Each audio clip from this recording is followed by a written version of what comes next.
தெற்கு லெபனானிலிருந்து ஹெஸ்பொல்லா இயக்கம் கடந்த 24 மணி நேரத்தில் வடக்கு இஸ்ரேலின் வெவ்வேறு இடங்களை நோக்கி 215 ராக்கெட்கள், ஏவுகணைகள் மற்றும் ஆளற்ற விமானங்களை ஏவியது.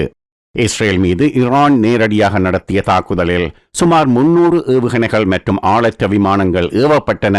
அதற்கு அடுத்ததாக அதிக எண்ணிக்கையில் ஏவல்கள் நடந்திருப்பது கடந்த 24 மணி நேரத்தில் தான். அதே நேரத்தில் கடந்த அக்டோபரில் தொடங்கிய போரில் ஹெஸ்பொல்லா ஒரே தினத்தில் அதிக எண்ணிக்கையிலான ஏவல்களை நடத்தியிருப்பதும் இப்போதுதான். இஸ்ரேலிய விமானப்படையின் ஏவுகணை தாக்குதலில் ஹெஸ்பொல்லா இயக்கத்தின் மூத்த தளபதி தலேப் அப்துல்லா கொல்லப்பட்டது பற்றி பரபரப்பு மீடியா யூடியூப் சேனலில் நேற்று நாம் வெளியிட்ட காணொளியில் தெரிவித்திருந்தோம்.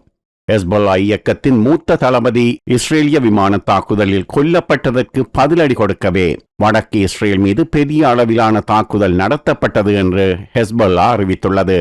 அத்துடன் தமது உயர்மட்ட தளபதி தலேப் அப்துல்லாவை இஸ்ரேல் குறிவைத்து தாக்கியதற்கு பதிலடி கொடுக்கும் விதத்தில் இஸ்ரேல் மீது மேலதிக தாக்குதல்களை தீவிரப்படுத்தப் போவதாகவும் ஹெஸ்பொல்லா உறுதியளித்துள்ளது. லெபனானின் தலைநகர் பெய்ரூட்டில் நடந்த தலேப் அப்துல்லாவின் இறுதி ஊர்வலத்தில் மூத்த ஹமாஸ் அதிகாரி ஹஷேம் சஃபீதீன் பேசிய போது இஸ்ரேலுக்கு எதிரான ஹெஸ்பொல்லாவின் நடவடிக்கைகளின் தீவிரம் மற்றும் அளவு மிக மிக அதிகரிக்கும் என்று கூறினார்.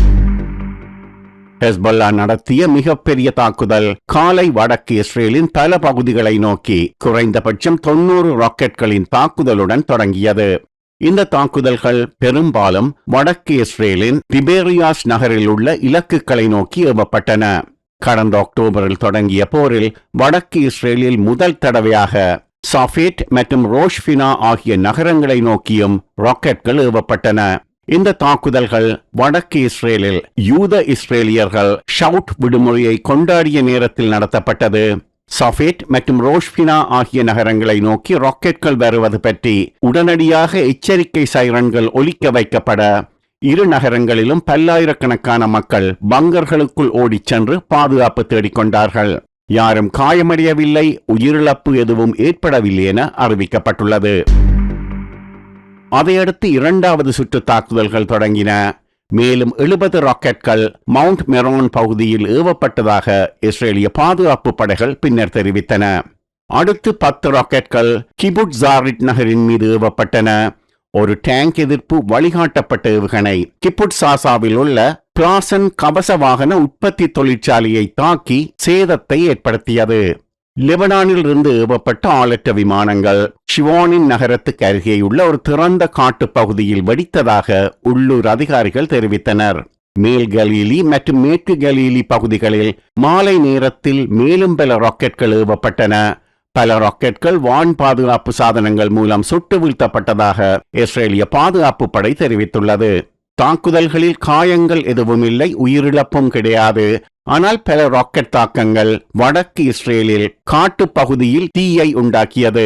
சுமார் 25 தீயணைப்பு குழுக்கள் மற்றும் 8 தீயணைப்பு விமானங்கள் அமியாட் அருகே ஐன் ஜிடீம் காடுகளில் தீயை அணைக்கும் பணியில் ஈடுபட்டுள்ளதாக தீயணைக்கும் மற்றும் மீட்பு சேவை தெரிவித்துள்ளது.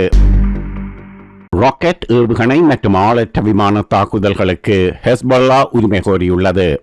மெரோன் விமான போக்குவரத்து கட்டுப்பாட்டு தளம் மெரோன் ஏர் டிராபிக் கண்ட்ரோல் பேஸ் மற்றும் லெபனானின் எல்லையிலிருந்து 20 கிலோமீட்டர் தொலைவில் அமைந்துள்ள அமியாட் ராணுவ தளம் உட்பட பல இஸ்ரேலிய ராணுவ தளங்களை குறிவைத்ததாக கூறியுள்ள ஹெஸ்பொல்லா அதே போல பிளாசான் ராணுவ சாதன தயாரிப்பு தொழிற்சாலையும் தாக்கப்பட்டதாக கூறுகிறது. இஸ்ரேலின் எல்லைக்கு வடக்கே சுமார் 15 கிலோமீட்டர் தொலைவில் உள்ள தெற்கு லெபனானின் ஹுவாயா நகரில் செவ்வாய்க்கிழமை இரவு நடந்த இஸ்ரேலிய விமான தாக்குதலுக்கு பதிலடி கொடுக்கும் விதத்தில் இந்த தாக்குதல்கள் நடந்ததாக ஹெஸ்பொல்லா கூறியது.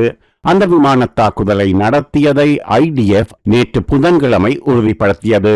அதில் கொல்லப்பட்ட ஹெஸ்பொல்லாவின் மூத்த தளபதி தலேப் அப்துல்லா ஹெஸ்பொல்லாவின் தெற்கு லெபனான் கட்டளை தளத்தின் தளபதியாக இருந்தவர். தெற்கு லெபனானில் உள்ள மவுண்டோப் மற்றும் பின்ட் ஜெயில் பகுதிக்கு இடையேயுள்ள அனைத்து நகரங்களிலும் நடக்கும் ஹெஸ்பொல்லாவின் ராணுவ நடவடிக்கைகளுக்கு அந்த கட்டளை தளமே பொறுப்பானது. இந்த கட்டளை தளம்தான் தெற்கு லெபனானில் இருந்து வடக்கு இஸ்ரேல் மீது நடத்தப்படும் தாக்குதல்களுக்கு கட்டளையிடும் ராணுவ தளம். இஸ்ரேலிய பாதுகாப்பு படை IDFின் கூற்றுப்படி நடந்து கொண்டிருக்கும் போரில் இதுவரை கொல்லப்பட்டவர்களில் மிகவும் மூத்த ஹெஸ்பொல்லா தளபதி அப்துல்லா தான். கடந்த ஜனவரி மாதம் இஸ்ரேலிய விமானப்படை விமானங்கள் ஏவிய ஏவுகணை தாக்குதலில் ஹெஸ்பொல்லாவின் உயரடுக்கு ரத்வான் படையின் துணைத் தலைவர் விஸ்வாம் அல்-தவில் மட்டுமே ஹெஸ்பொல்லாவால் வெளியிடப்பட்ட இரங்கல் அறிக்கைகளில் இதுவரை காலமும் தளபதி என்று குறிப்பிடப்பட்டவர். தற்போது கொல்லப்பட்டுள்ள அப்துல்லா அல்-தவிலை விட மூத்த தளபதியாக கருதப்படுகிறார். கடந்த 8 மாதங்களில் வடக்கு இஸ்ரேல் மீது பெரும்பாலும் கிரியாத் ஷமோனா நகரம் மற்றும் கலீலி பன்ஹோட்டில், அப்பர் கலீலி மற்றும் கோலன் ஹைட்ஸ் பகுதிகளில் உள்ள நகரங்கள் மற்றும் இராணுவ தளங்கள் மீது ஹெஸ்பொல்லா நடத்திய பல தாக்குதல்களுக்கு உத்தரவிட்டவர் அப்துல்லா என்று IDF தெரிவித்துள்ளது.